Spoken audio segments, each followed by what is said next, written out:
It is great to have you on the Family Goals podcast with David Pollack and Pastor J. I'm Joel House, and on this podcast, we want to encourage you to grow closer to God, to strengthen your marriage, and to inspire your family to reach its highest potential.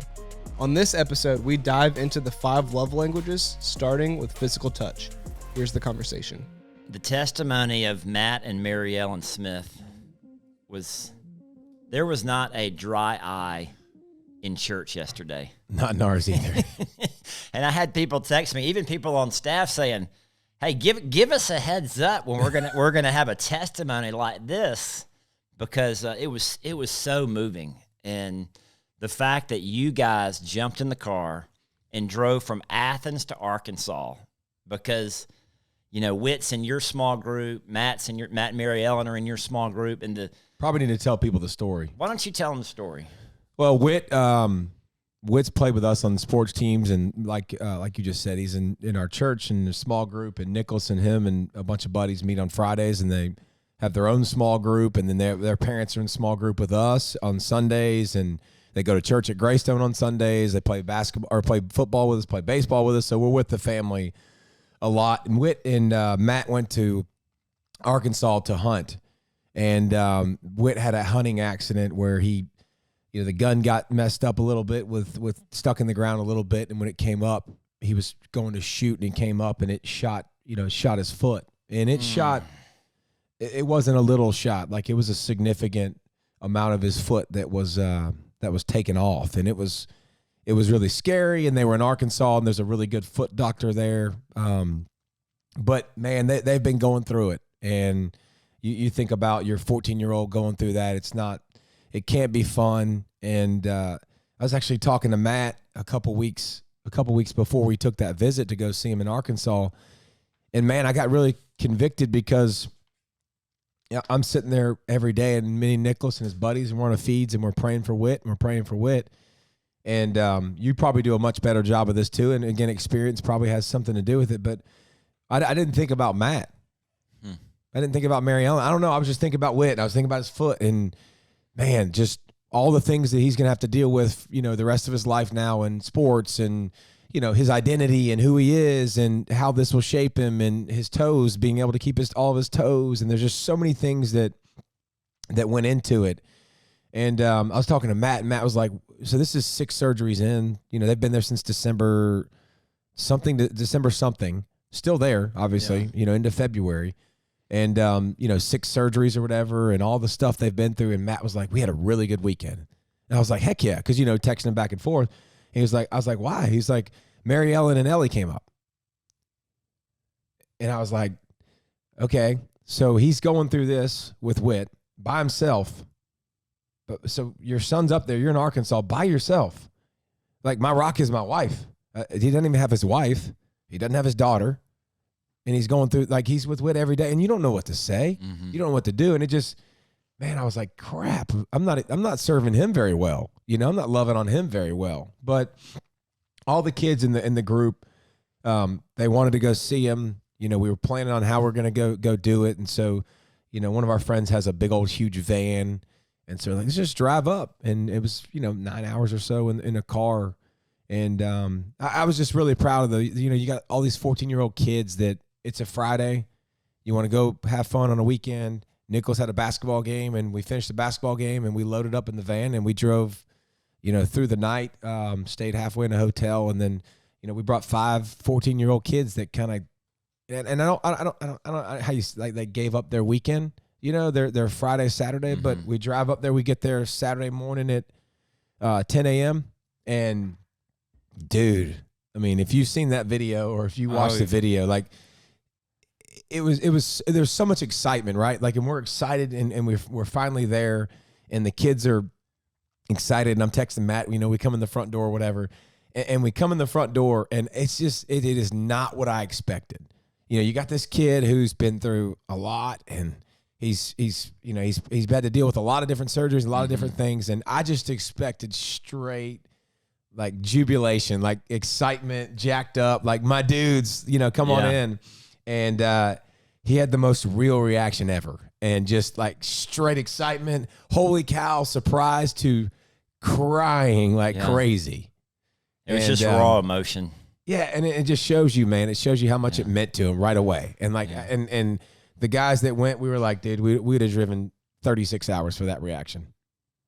I mean, that right there, and then Nicholas and them and all the boys hugging him, and they were crying together, and it was just, it was awesome, man. It was one of the coolest things. I'll never forget it. I can't watch it still. Yeah, I still got tears in my eyes. I'm trying not to cry like a baby on the podcast. If you know me, it's every small group I cry anyways. It really doesn't matter, but it was a cool thing that the kids wanted to do, that they decided to do, and it meant a lot to them. And I hope it's a lesson that we all take with us, because Lindsay and you know, me and Lindsay talking about it with, you sure you want to drive up? Sure want to drive all the way there and Saturday and all the way back? And we got back Sunday morning, you know, at 1 a.m. We were with him for a total of 8 hours. Yeah. You know, so here's how I would say it better. We all see things in our lives and moments in our lives that we want to go encourage people and help people and really be there for them. And then life gets in the way, and then we justify our reasoning. Like, I do it all the time. I justify, well, I got this, and this, instead of saying it's worth it. Let's go. Like, and you talked about, last, you know, episode, you talked about your wife and how, you know, Jennifer sacrificed her time for the lady that was on the ball club and wanted to go see her, and like, just go do it. When you feel that, go do it. Don't worry about what you got going on, what you miss with your family. Sometimes, like, there's a reason you got that tug, and go do it and watch what it does. And it can be amazing. And I think it was one of those moments that I won't forget for that reason. Like, I got to do a better job in my life of finding those circumstances, and then don't make excuses. Don't think about it. Don't wrap my brain around it 55 times. And it has to be perfect, and it has to make, you know, perfect sense and be a good use of your time. A lot of times I'm like, you got to be efficient with your time, right? And that was a complete waste of time, but the most efficient I've used my time. You know what I'm saying? You know what I'm saying? At the same thing. I was so blown away by it, because it would be one thing for you to hop on Wheels Up and fly out there and see them, but the fact that y'all drove, and the fact that you took the boys with you, and the model and example that you were for Nicholas and his buddies,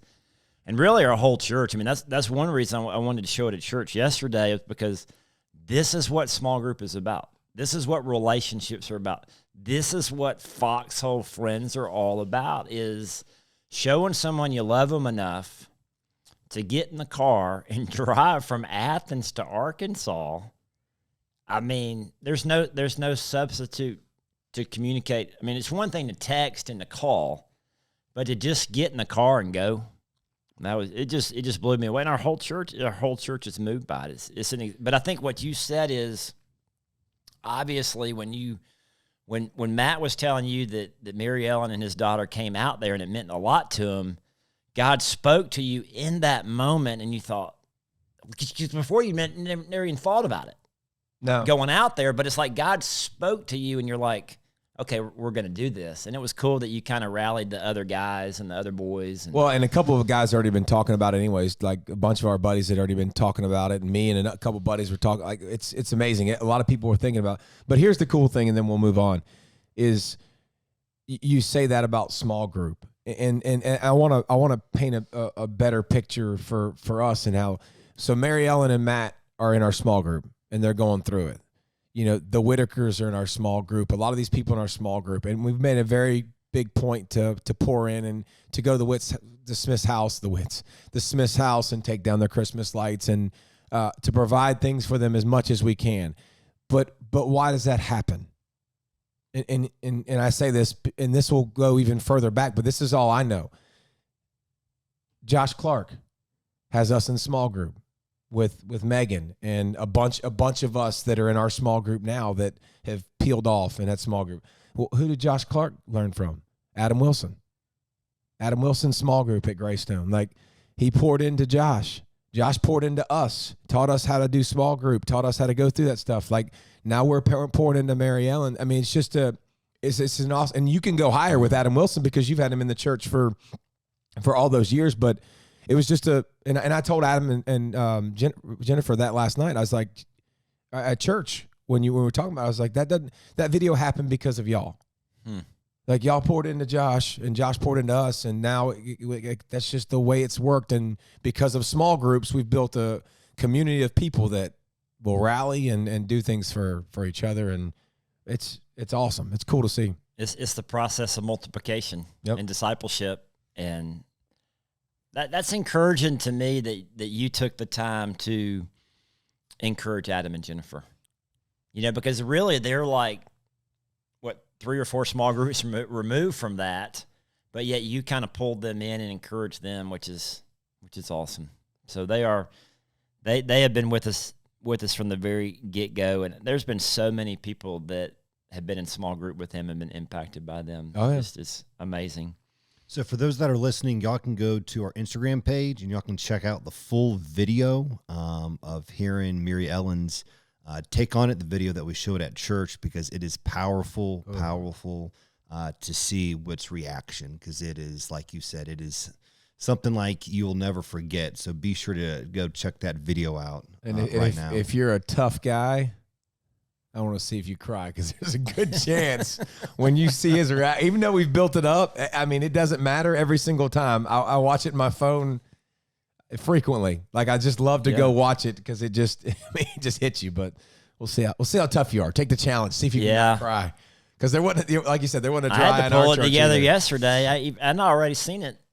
Yep. And then I had to pull it together again. So we're in the middle of a series on the 5 love languages. We've read a book by Chapman and Ross, and we want to dive in today. Really want to get into the different love languages. Just a couple of disclaimers. Davey and I are not perfect parents. Our kids are not perfect, and we're not parenting experts. But we did read the book. Yeah. And apparently Dave stayed at a Holiday Inn Express. Yes. So the first of the 5 love languages that we're going to talk about today is physical touch. It's the number 1 love language. Some examples that he gives: hugs, kisses, tossing your son in the air, wrestling, sitting on a lap while reading a book, holding hands. Apparently biting is something that David Pollack likes to do. If you listen to the last episode. So did Woj. Hold on now. Don't forget about Woj. We got a podcast full of biters. But I like what you're saying, because I think physical touch, guys think of it differently right away as something else. But it's mine. It's number 1 for me. I think guys specifically are more.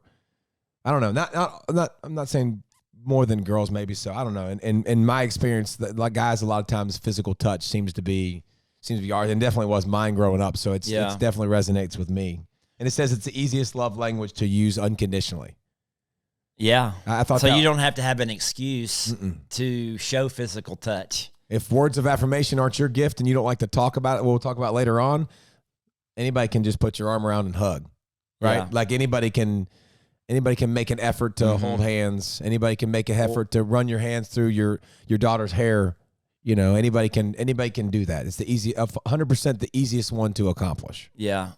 So one of the jokes that we have at our church is I have these hugging rules, and with the opposite By the way, sex. Share them. Make sure you share them. Yeah. So my rules are, and everybody gives me a hard time about this. I like them. But if you're hugging someone from the opposite sex, you go side hug. Yep. You don't want to go full frontal and get all up in there. And I don't want to go into details at church yesterday, but I don't want somebody going full frontal on Jennifer. I'm with it. Yep. You know what I'm saying? Like. Makes total sense. What about the other ones? So you go side hug with the men. It's just a bro hug, quick tap. You don't linger. You don't need a big hug. Fist bump's fine. I mean, I'm happy with a high five, a fist bump, and to your point, like you cannot say anything to anybody, and you can be walking through church. Like I'll be walking through the lobby, and I just hit some fist bumps on my way. Yeah, that's easy. And then with the ladies, you left one part out that was significant that you talked about in church. What's that? The getting on your toes. Oh, the leaning for the bro hug. The bro hug. Yeah, you don't let your weight transfer to the balls of your feet. Yeah, you don't go to your toes. It's dap up, one tap, and get out. Yeah, you don't linger. Yeah, you don't linger. You don't linger. I thought that was really good when you say you don't get on your toes. Solid. You got to keep your weight back. Yep, keep your weight back. And then with the ladies, it's just Australian rules. Like the girls, they'll hold hands, they'll hug, like anything goes. Australian rules. It's what you're saying really is Girls, y'all do y'all. I'm not involved in that. Y'all do whatever it is But y'all do. And like, I'll look out there, even on a Sunday morning, you'll have ladies got their arms around each other. They're holding hands. I mean, that's a whole nother podcast, how ladies are different than men. But I had one of the guys in church after church yesterday, he comes up to me and he's trying to be funny. And this is a larger gentleman. okay. And he gives me this full frontal hug, gets all up in my business and starts like jiggling around. And I felt violated. I felt like I need to go take a shower. Like fresh off of you saying how much don't do that. And I was giving him a strong arm. Did you keep the arm bar between you and him? Yeah, I had the arm bar. Okay, that's good. And you could not. You need to create some separation with the arm bar right there between yours. Oh, I was trying, man, but he was putting his full force into me, and it took me off guard. I like that. I'm glad he did that. That makes me happy. I was like, I'm gonna have to go to get a shower. But also we've talked about it for so long too and you've seen so many studies with babies who are held, babies who are hugged, babies that are, and the ones that aren't and the ones that are and the difference it makes on how they respond and how they learn and how they're loved. And so, I mean, it starts at a very young age. If you've got kids that are, just in the beginning phases and infants, and it matters then more so. And by the way, I think it's easier then. I think it's easiest when the kids are little. Yeah. I think that's when everybody can pick up. Everybody thinks it's cute. Not everybody feels real comfortable rocking back and forth or. In Ohio, I put Nicholas in one of those little bouncy things, and he wouldn't shut up one night. So I turned the stove light on above, and it was like a spotlight on him, and just put him on the little thing and just started on the stove and just started bouncing his bouncy seat back and forth, and he shut up. So it worked that night. I mean, I wouldn't recommend that probably for everybody, but you're trying to find something at that age sometimes to get him to calm down. But at that age, it's easy, and then as they get a little bit older, I think it becomes more difficult, but I think when you build those things when they're younger, like Nicholas's physical touch, surprisingly, he has a little physical touch in him, but doing it when we were younger and making it a big deal and hugging before bed and kissing before bed, and he always wants to hug his mama and always has a blanket on him because he's always cold or shirtless, and then comes in and gives her a big bear hug every night. And I think you build those things as you're younger, and then as you get older, I think you got to be more cognizant of it with your kids. Teenagers are weird, right? Like teenagers are weird, you know, so you got to find ways to do it.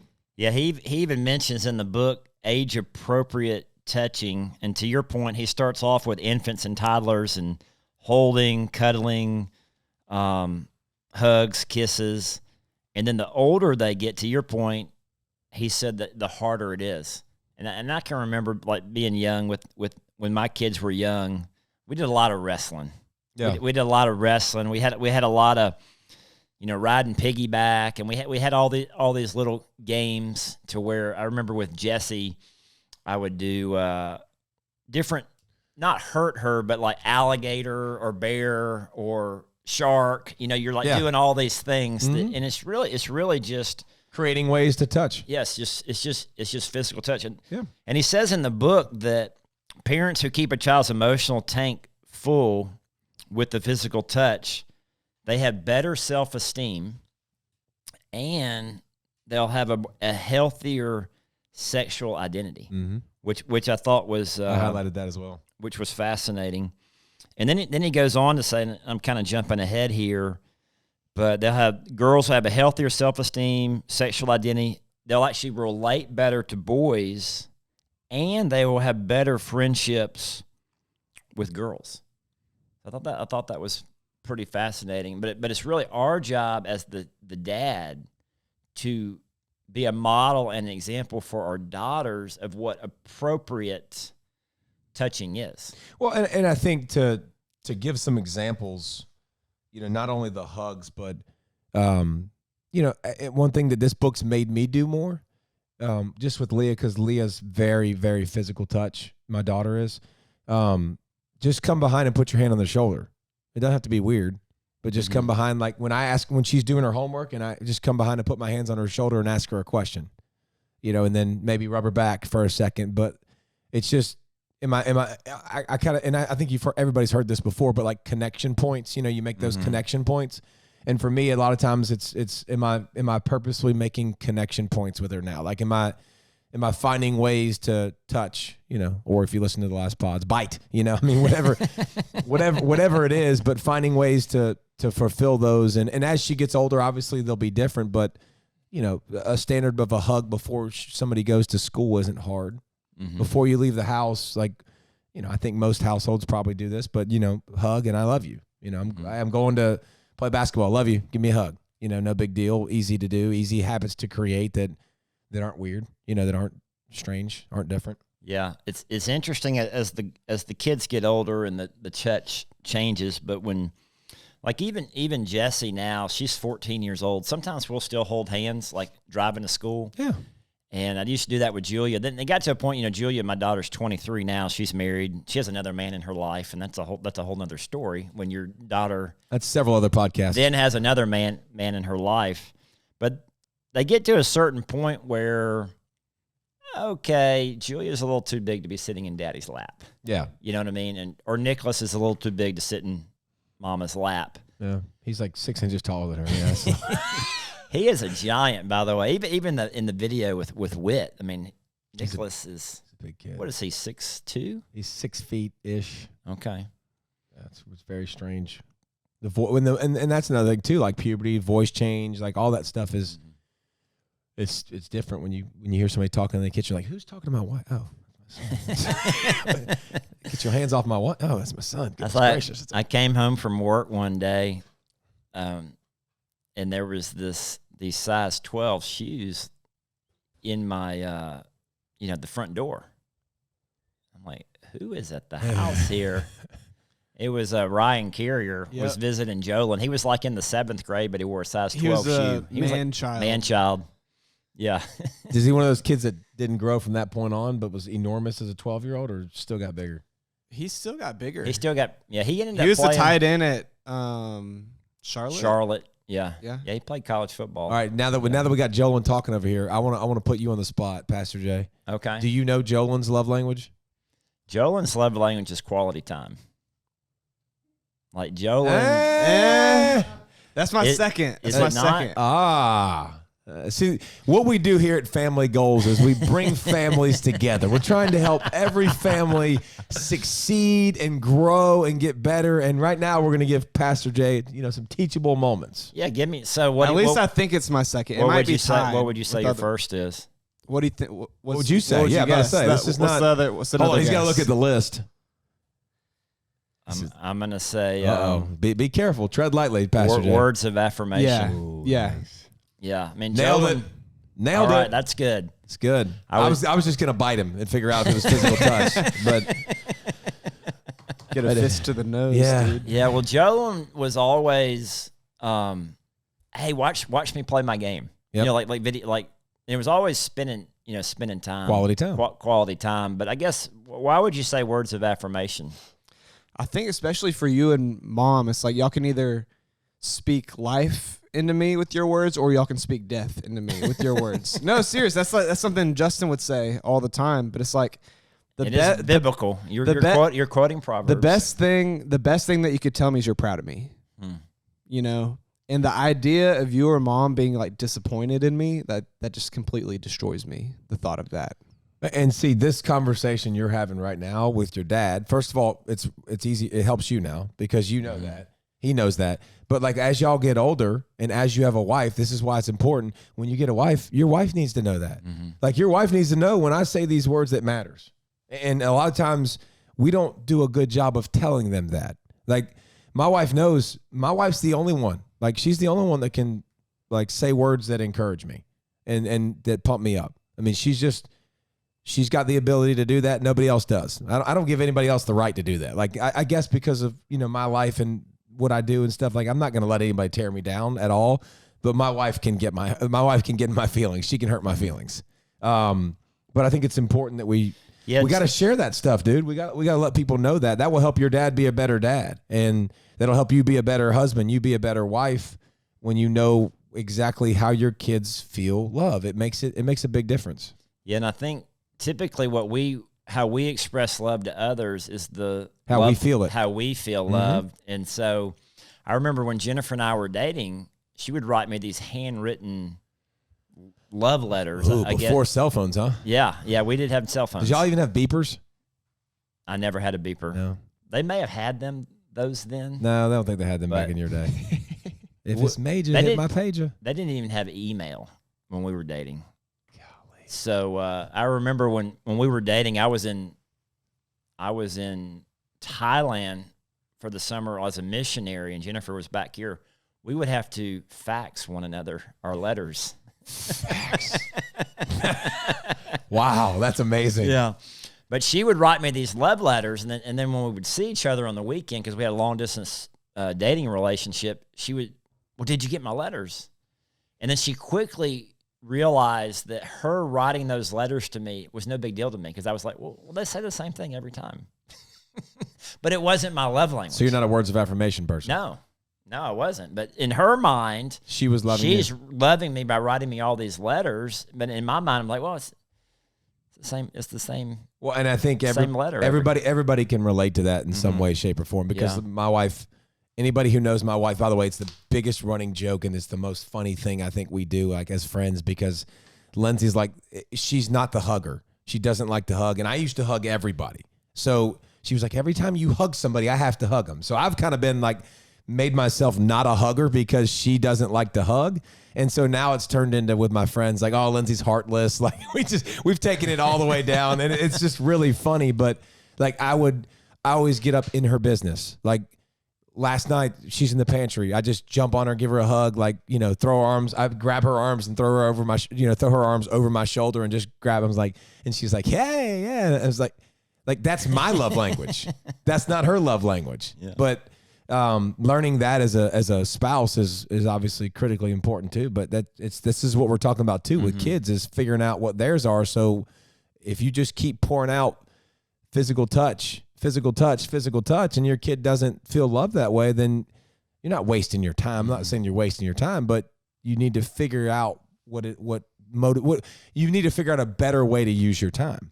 Maybe a better way to send your love. I'm not saying it's wrong. I'm just saying we can all find better ways to do it. And if your kid doesn't feel, if their tank isn't really filling up by that, then, try to find the other direction. Or if physical touch is, try to do more of it. Mm-hmm.